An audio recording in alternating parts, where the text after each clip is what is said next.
Good morning guys! Kamusta na po kayo lahat dyan?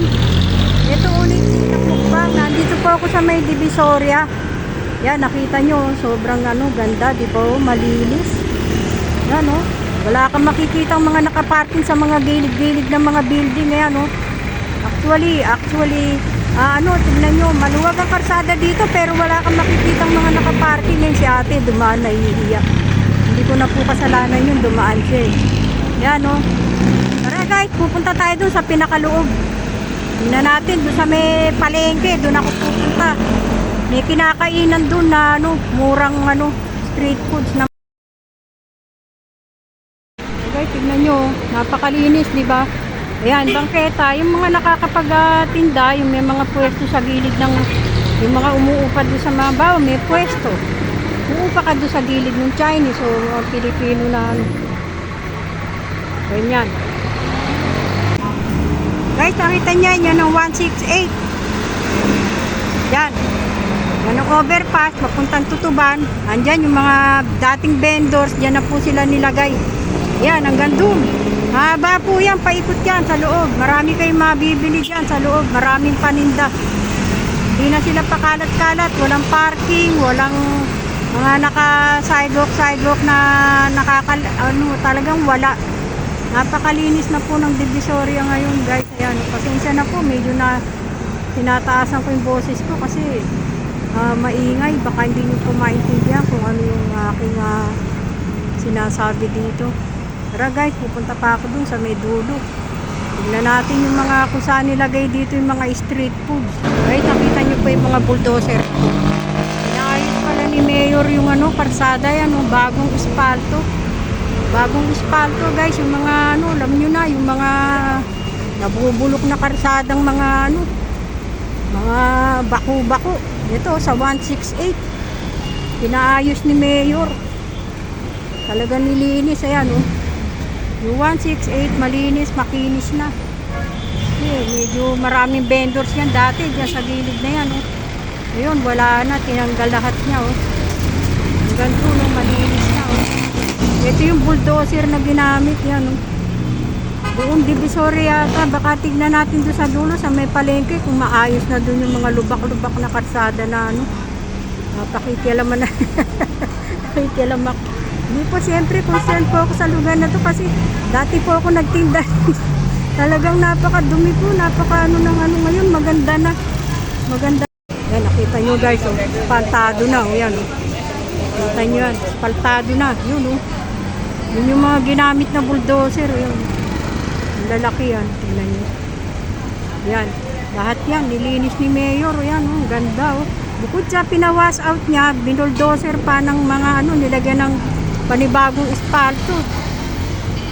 Pantay-pantay na yung karsada, hindi na bako-bako, wala nang mabaho na Ay, sorry po sa mga kumakain. Yan, malinis na po, mabango na. Ito si nanay yung sipag Nay, titinda ka nay? Titinda kayo ng saging? Si nanay. Nanay, thank you. Itong lugar na to guys, yan yung may tulay sa yan, yung pinakatulay. Ang dami dyan dati dito, hindi ka makakadaan dito sa dami ng vendors.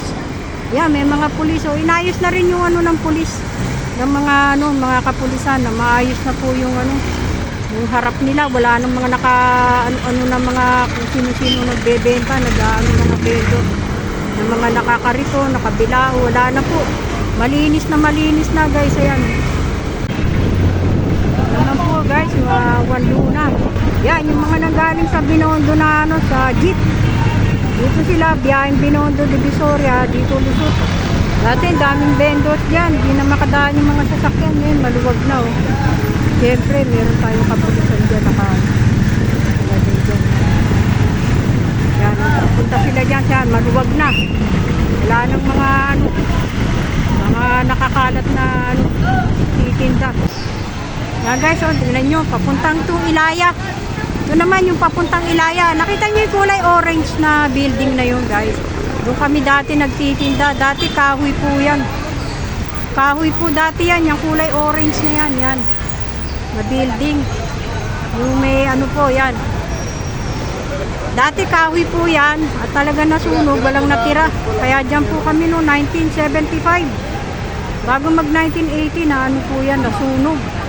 Kaya yan, naalis po kami dyan kasi nagbangketa kami pero napakahirap. Hindi kami nakatagal, napakahirap po. Yan, ang pwesto kasi namin dyan nasa gilid, parang ganito guys. Oh. Ganyan. Ito, yun doon, banda ron, tuturo ko sa inyo. Merong tindahan pero nasa gilid kami. Hindi kami, pwede kami mag-excess kahit kalahating metro. Nakakapag-excess kami, nakakapagtinda ako. Kaming dalawa nung nanay ko. Ito, may panada si kuya, oh, dito sa may, malapit sa Idaya. Yeah, pamirienda. Si kuya, sipag si kuya. Yan, panado, 25, isang balot. Yan guys, yung building na kulay orange. Orange. Sabi nga nung mga, kulay orange. Yan, kulay orange po. Yan. Yan kami dati nagtitinda. Dati po, yan eh. May makulit. Mamaya na kuya. Nag-ano pa ako. Mamaya na. Kinukulit ako ma. Sabi ko mamaya. Baka agawin yung cellphone ko. Nakakatakot.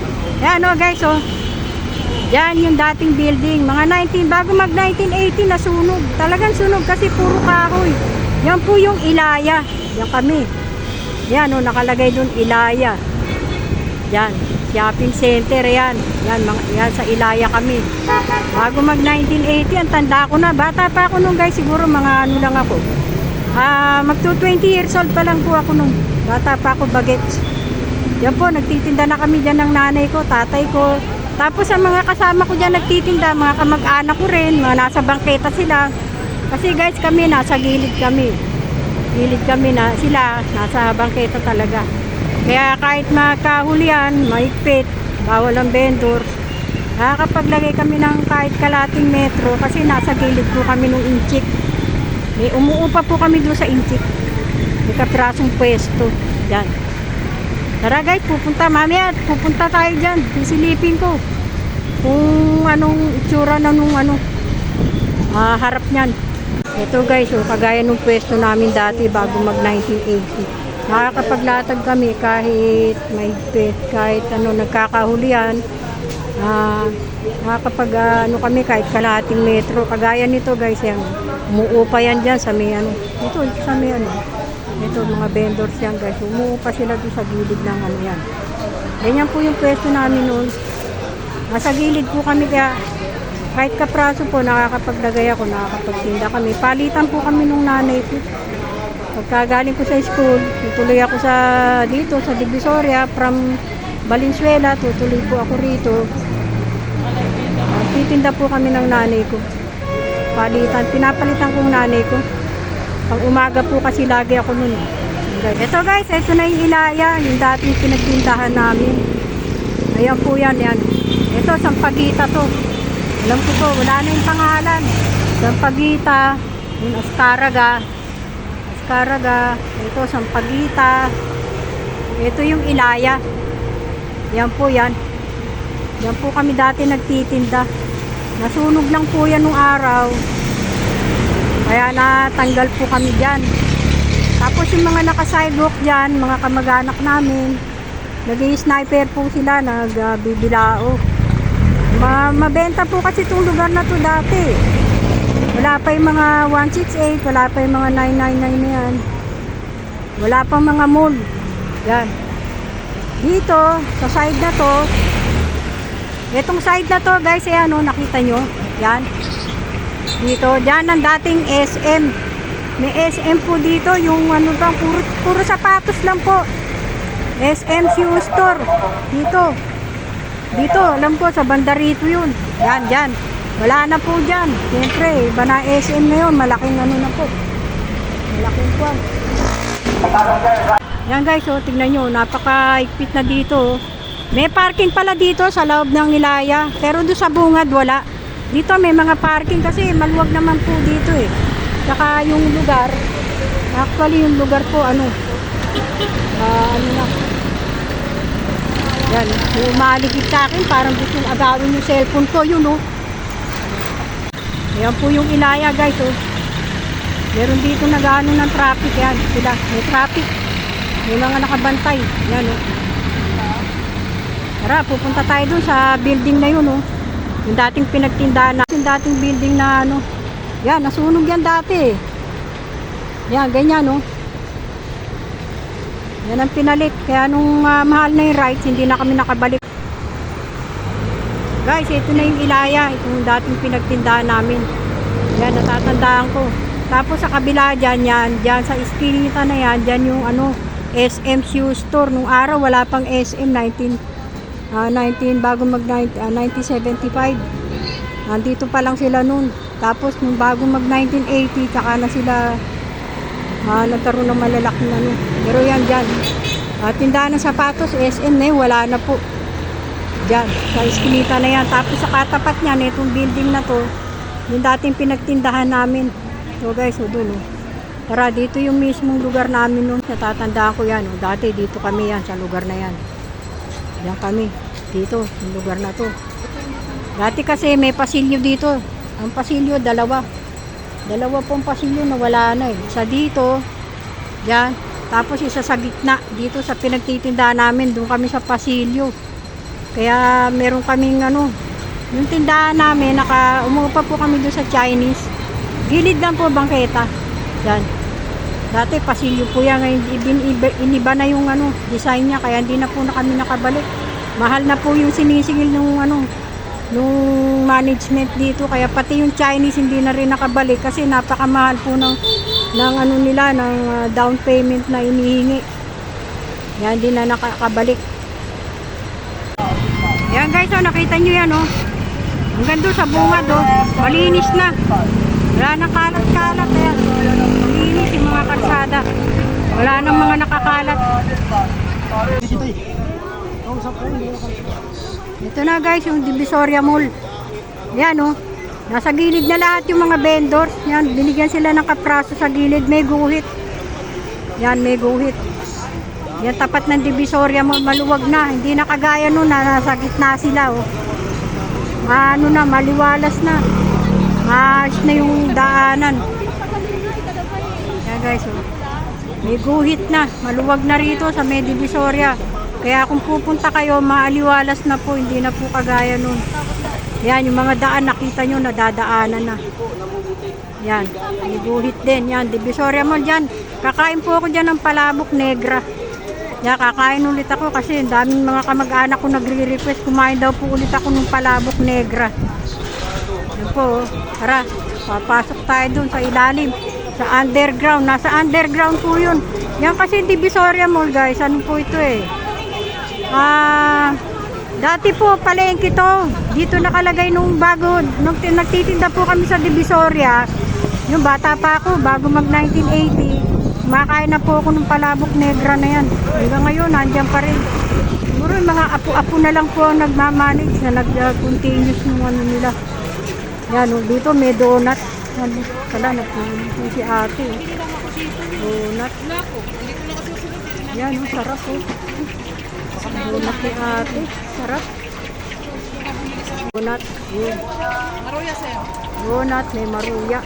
Maruya yata. Ate, ano po ito, ate? Maruya na yan. Ay, maruya, yan.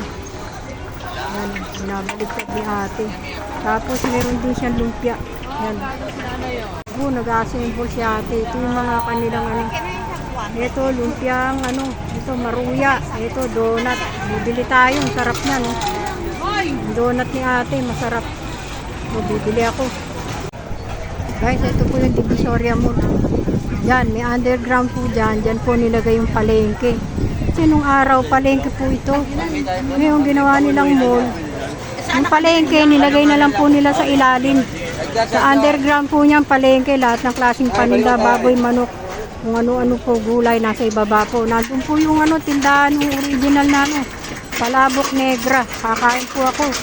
Kasi mga kamag-anak ko, kumain daw ulit ako ng palabok negra. Yan, i-request po nila. Papasok ulit tayo dyan guys. Yan, malinis na nakita nyo guys. Yung mga vendors, nasa kaano na po sila. Nakaayos na po. Yan hindi na po sila masyado naka-excess. Kasi may guhit. Yan, may guhit po dyan. Ito, may bantay si kuya. Para yung mga lumalagpas, tinitignan niya. Yan, maayos na, malinis. Nakita nyo Binomba lahat ni Yorme yan. Malinis. Wala ka na maamoy na mapanghi. Mga medyo nakakamasangsang na amoy. Malinis na po. May guhit na yan guys. Nakita nyo. Dito sa may Divisoria Mall. Malinis na. Hindi na kagaya nun. Ayan oh. Malinis ang paligid. Wala nang amoy na mapanghis. Ito tayo. Papunta tayo sa underground ng Divisoria Mall. Nandito nagtitinda yung original na palabok. Yung maitim na palabok negra. Dito kakain po ulit ako. Ayan, dito po.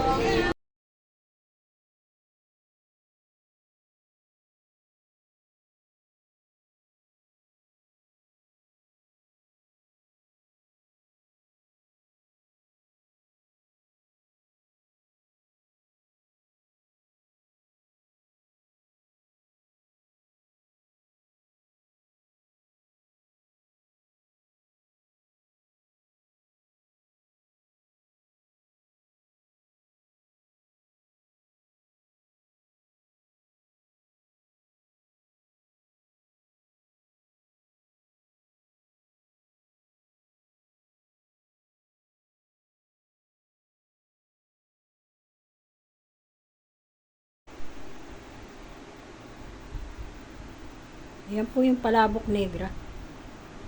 Yan. Ililipat natin siya sa pinggan guys para medyo madaling haluin. Ayan po yung palabok negra.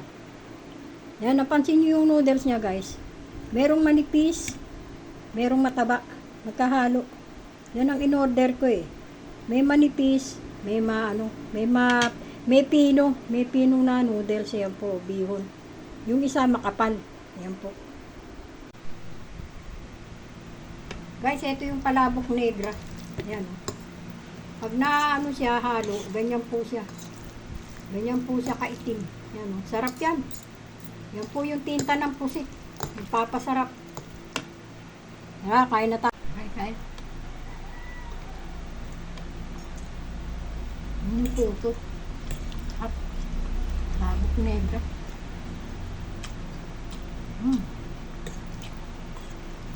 Sarap.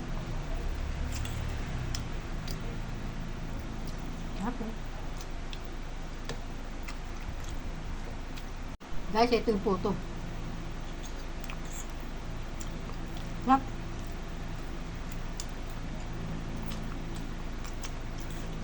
Palabok negra. Sarap. Laglag.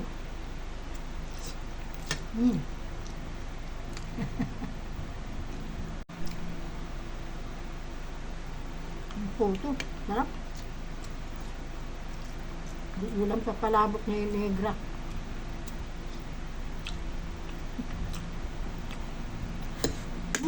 Sarap. Sarap. Nagay puto. Sarap. Para akong vampira. Sarap.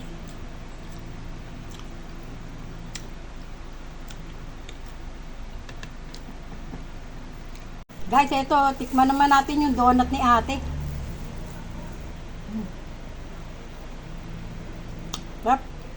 May tapat ng Divisoria Mall. Doon siya, 10 pesos ang isa. May cheese yan sa gitna guys. Yan. Meron siya keso. Sarap. Takaw ko.